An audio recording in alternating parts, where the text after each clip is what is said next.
This is a review of the Rick Steves rolling carry-on, and he has a video on the YouTube and a good brief intro, and I'm hoping that I will give a little more info in some points if you're just looking around.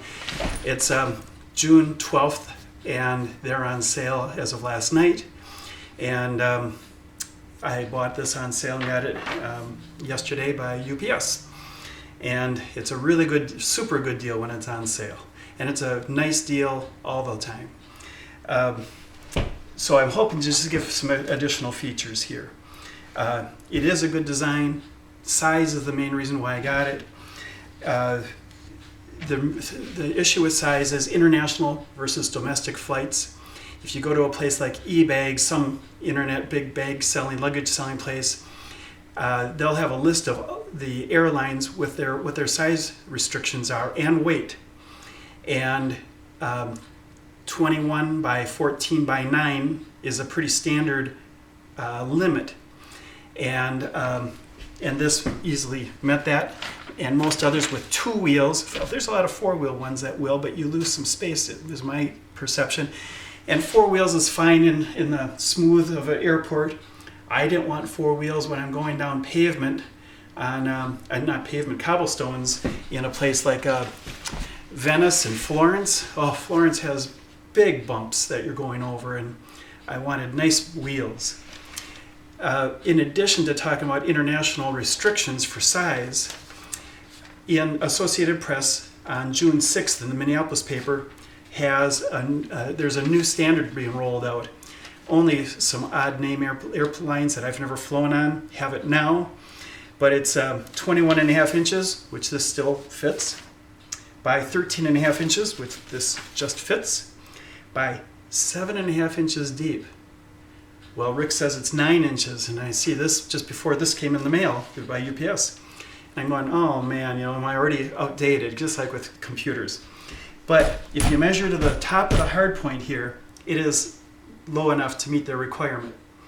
I had posted on Rick Steves during this month, June, you'd see it.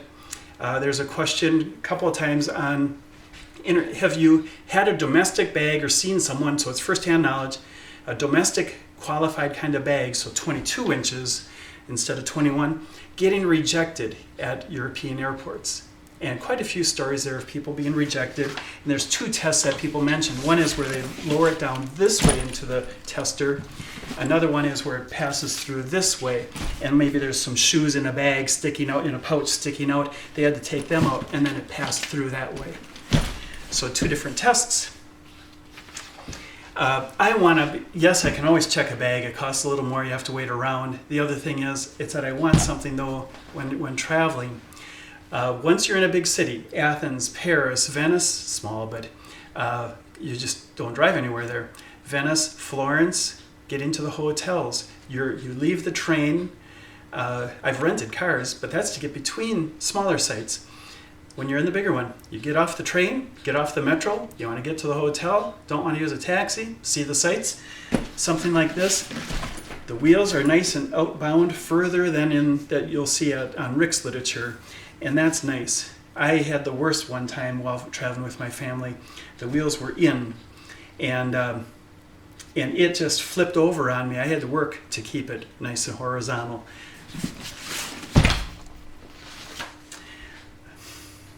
£6.5 pounds, a little heavy, because carry-ons can be weighed, and I think you'll see 17 pounds is a limit there.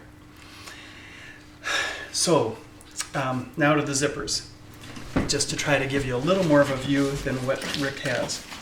It comes ostensibly shipped like this with a little plastic bag around it. 2 outside big pockets, folds wide open, a lot of room for it to either cave downward or upward, I would think. And I opened that one, okay, close it.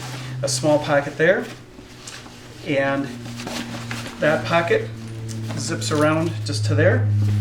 This was a surprise to me. I didn't see this on any video. This is still an exterior pocket. It zips the length here, and it mimics the interior pocket that is normally mesh on the inside. It's just like that for size, and it's accessible from the outside. Now I have a place to put my dirty clothes. That was fun to find out. There is the expanding zipper, and it goes around down at this lower level. It brings the whole cover upward, theoretically 2 inches, they say. We won't worry about doing that.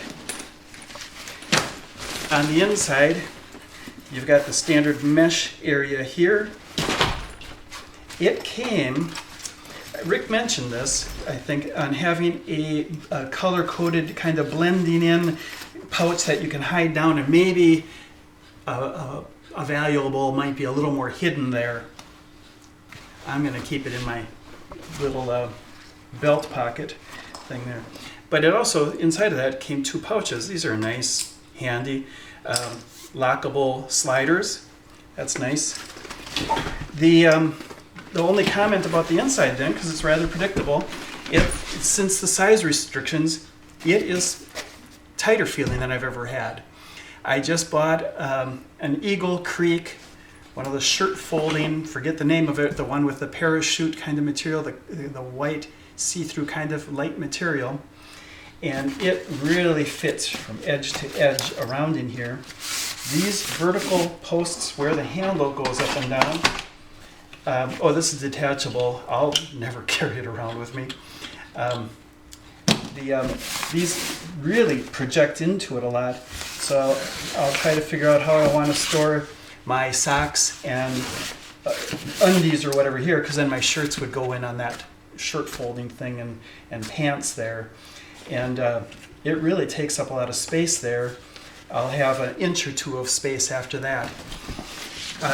If you want to see 2 more Rick Steves things, I'll comment on them elsewhere.